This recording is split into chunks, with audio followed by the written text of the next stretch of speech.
დღეს ორი არაჩვეულებრივი სტუმარი მყავს ახალი თაობის მომღერლები, რომლებმაც პატარა ასაკის მიუხედავად დიდი სიყვარული დაიმსახურეს და მაყურებელთა გულები დაიპყრეს. ნიკო ქაჯაია და ანასტასია ბერიშვილი არიან ჩემი სტუმრები. ნიკოს სახელით დარწმუნებული ვარ ქართული მსმენელისთვის ევროვიზიასთან ასოცირდება და აქვე არ შემიძლია არ გამოვეხმაურო საბავშვო ევროვიზიის კონკურსს, რომელიც 13 დეკემბერს თბილისში გაიმართება და ყველა მოუთმელოდ ელოდება მას დარწმუნებული ვარ. განსაკუთრებულად ველოდები და მოკლედ გადავინაცვლებ მე ჩემს სტუმრებთან. შეიძლება დაგვიყარეთ ბევრი პოზიტივი.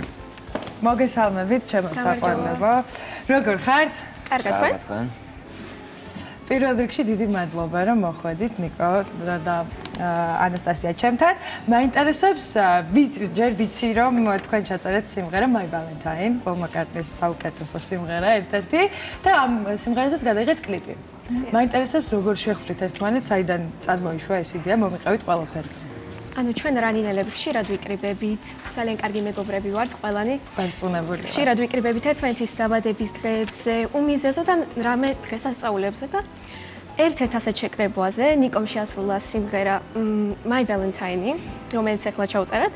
მე ავყევი და ჩვენი ხმები იმდანად მოუხვდა ერთმანეთს, რომ შემდეგ გადავწყვიტეთ რომ ჩაგვეწერა და ძალიან ლამაზ გამოვიდა. ნიკო შედასეთ.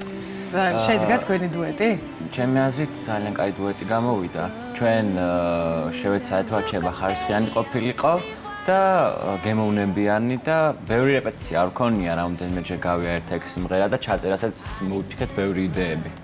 კი ბატონო, დარწმუნებული ვარ რომ ძალიან გემოვნებიანი იქნება და ერთესული მაქვს როდის მოვისმენ. კიდევ ერთხელ ნიკო აუცილებლად უნდა გკითხო ევროვიზიაზე. შენ 4 წლის წინ იყავი ევროვიზიის ერთ-ერთი წარმომადგენელი.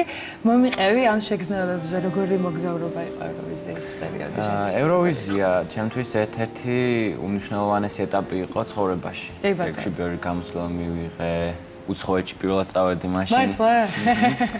თან პარიზში და ნუ არ გვიშვებდენი კოვიდი იყო და ცდილობდნენ რომ მაინც აერიდათ რამე პრობლემა და იქ ბევრი ხალხია თან და ჩვენ მაინც ერთ-ერთჯერ გავიპარეთ. და გამოსვლაც საინტერესო იყო, ეს ყველაზე დიდი სცენა, რომელსაც გამოვედი იყო ევროვიზიის სცენა და ბევრი გამოსვლა მივიღე და რაც თავარია ვიცი ამოვნე. ძალიან კარგი, ანასტასია, შენ ვიცი რომ ნიჭიერის ნახევარ ფინალისტი ხარ და ასევე რანინას ფინალისტი. მომიყევი რამდენად მნიშვნელოვანია პროექტები შენთვის და ზოგადად დამწყები მომღერლებისთვის. ზოგადად პროექტი მომღერლისთვის არის ძალიან დიდი გამოცდილება, დაუვიწყარი ემოციები და ასევე ახალი მეგობრები შეძენა. რა თქმა უნდა. და ძალიან ბედნიერი ვარ რომ ესეთი საოცარი გამოცდილებები მომეცა, რომ იმეღო მონაწილეობა ნიჭიერში და ასევე რანინაშიც. ძალიან ბევრი მეგობარი, ახალი ნიჭიერი და სხვადასხვა ნიჭიანი მეგობარი შევიძინე და დაუვიწყარი ემოციები დამრჩა. და უდიდესი გამოცდილება. კი ბატონო, მეგობრებო, ახლა მართლა ძალიან დიდი სიამოვნებით უნდა მოგისმინოთ, ისინი შეასრულებენ Paul McCartney-ის My Valentine-ს.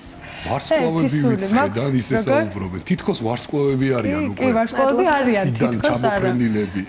ანუ გისმენთ დიდი სიამოვნებით.